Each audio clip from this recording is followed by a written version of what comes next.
Stay in the race. I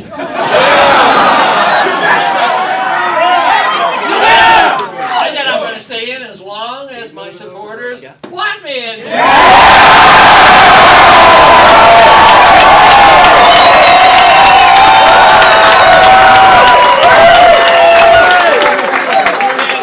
Obviously, a lot more than about me, because it's your revolution and it's our time to get a message out and to change this country and take our country back. Now,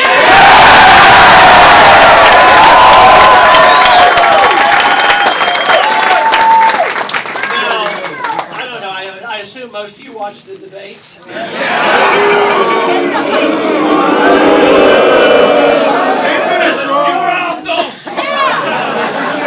I overstated it when I said it sounded pretty silly?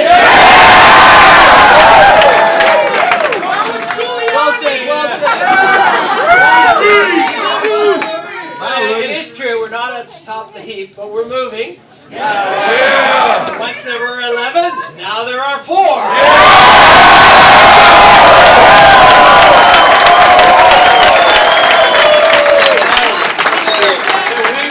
We will continue the effort. There's a lot of people who believe this can't be the end, this has to be the beginning, so regardless of what comes up tomorrow or the next day, we know we're in this for the long haul, and we are going to bring changes. Yes!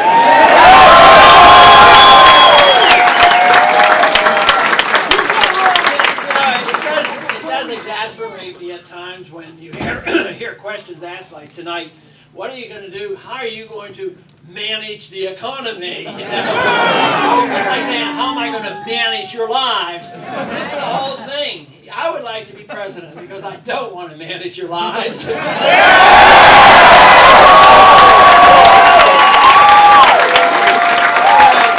know how. I'm not supposed to, and I'm not supposed to manage the economy either. You're supposed to spend your own money, not at Walmart. We certainly need to wake up and find out that this country is supposed to mind our own business and not tell other countries how to live either.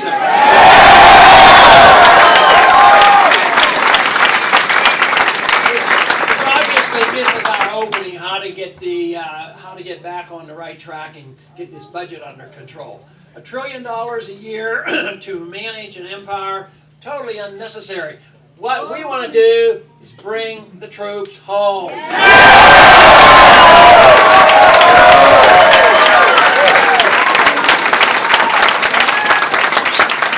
doesn't mean just the Middle East. That means Europe and Japan and Korea, all the way home.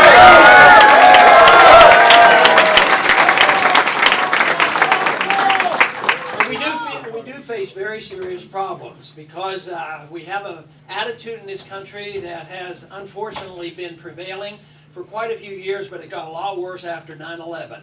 And that is, there are too many people in this country, hopefully we can make them the minority, where they think that sacrificing liberty is a benefit, that we're safer. We're not safer by sacrificing liberty.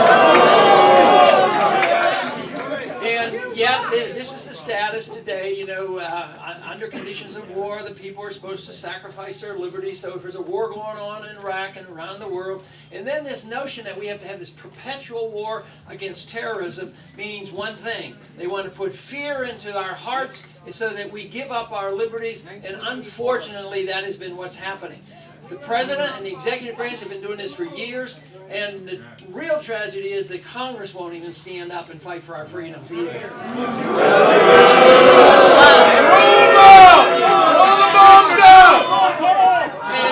And you know, it really isn't that complicated. I'm sure I brought the subject up tonight. I usually do. And that is,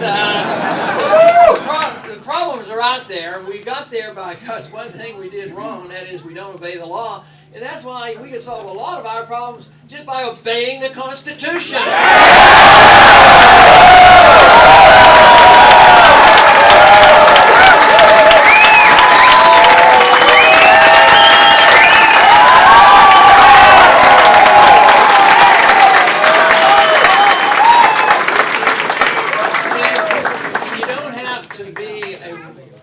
Genius to figure it out. The Constitution was written to restrain the government, not to restrain the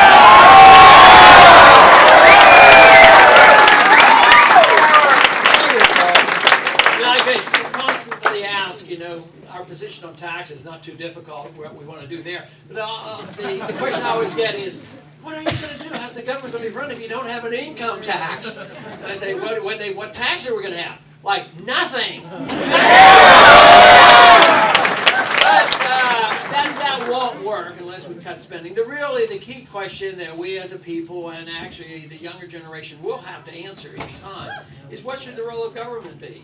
And the role of government ought to be the protection of liberty. Protection of liberty is what it should be involved in. Our freedoms come to us in a natural way, a God-given way, because the government should be very limited for the protection of those liberties, with the full faith and confidence that free people are quite capable of taking care of themselves.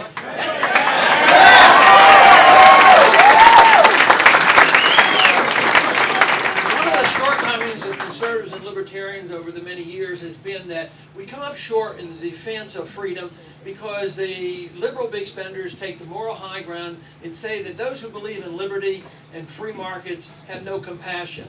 Well, you know, the other side believes in equality. Yes, there is such a thing as equality before the law and in justice, but equality of economic opportunity, equality in economics, yes, they can achieve it. But usually by impoverishing everybody, and that's what we don't need.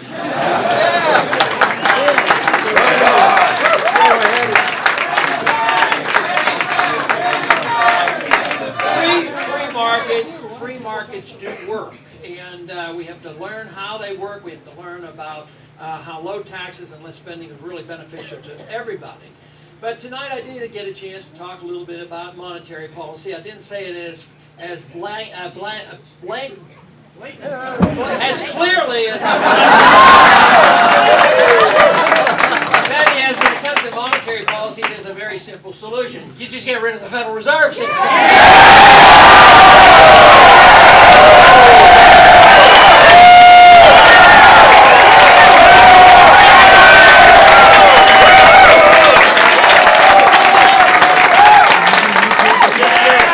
Your response was much clearer than my statement. No, it doesn't.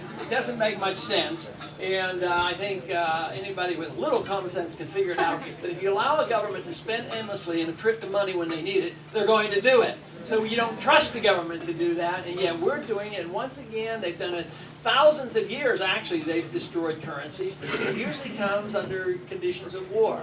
We had an attack on our dollar in the 1970s, paying for guns and butter of the 60s. This one's much worse because we've spent a lot more. We're in debt. We don't have good jobs here anymore, and we owe foreigners so much money. So this condition is very bad. And today, the dollar was down again. Prices are up. The financial bubbles have not adjusted. And the longer they try to prop these bad investments up, the longer the agony lasts. So I think it's the beginning, but it's also the opportunity for us. Because this is why I think the campaign has caught traction, is the fact that people know that government just doesn't work very well. And they have to have something else. We've had a taste of freedom. We've had the freest country ever in the history of man. We've had the most prosperous. But we have lost our way. We have lost our confidence that freedom really works. Most of all history has been with tyrants running and controlling other people. And the world is that way today. And right now, our government is becoming more tyrannical on a daily basis. So really what we need now is a reversal, a concentration on protection of freedom with a full understanding. That's what we really want. But it does mean that if you want the control of your life and the control of your dollars, this means also that you have to be responsible for it and you can't go to others. And we have to be self-reliant and not assume somebody else is going to take care of us. But really, I don't worry about that because I think there would still be people who would need help, but we would be so much more prosperous. And people would help each other. Families would take care of each other. But today, the standard of living is going down. Truly, when you destroy money, you destroy the middle class. This is why the middle class is suffering. At the same time, you still see that Wall Street passes out at the end of the year $38 billion worth of bonuses in the mess that they've created. Revolution!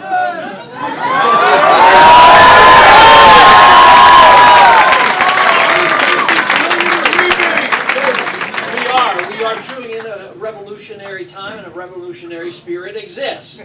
But what we have to keep our eye on is the fact that we have an initiation of a revolution, and it has lost its way, and we have to regenerate the enthusiasm for the revolution that emphasized liberty. Our revolution probably was the only time in all of history when there was a revolution or a war where the people ended up with more freedom rather than less. Most of the time you end up with less. Lately, though, over the years, every time we've had a war, we've had less freedom. And what's going on now? Whether it's the war in Iraq, whether it's the war on terrorism or the war on drugs, we end up less freedom, with less freedom. So what we need now is a return to this whole idea that individuals are capable and should be taking care of ourselves. And this is what's going on. And to me, I think it's wonderful because we do attract a lot of young people, and I'm also impressed, especially over the last year, on how the Constitution and freedom brings people together.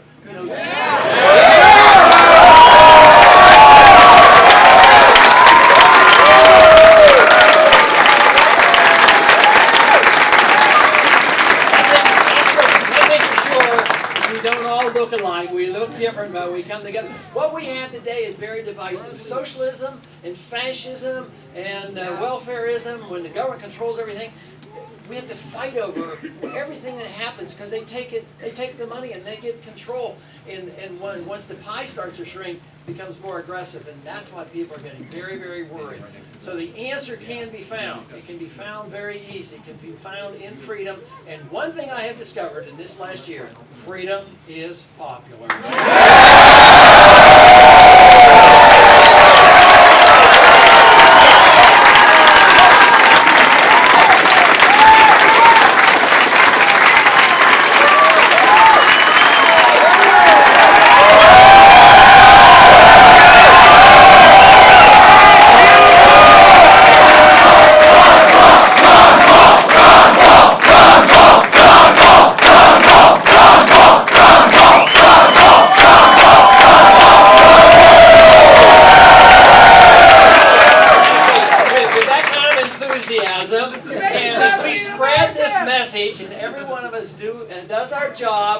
let me tell you, we can't lose. We can win. And I thank you very much.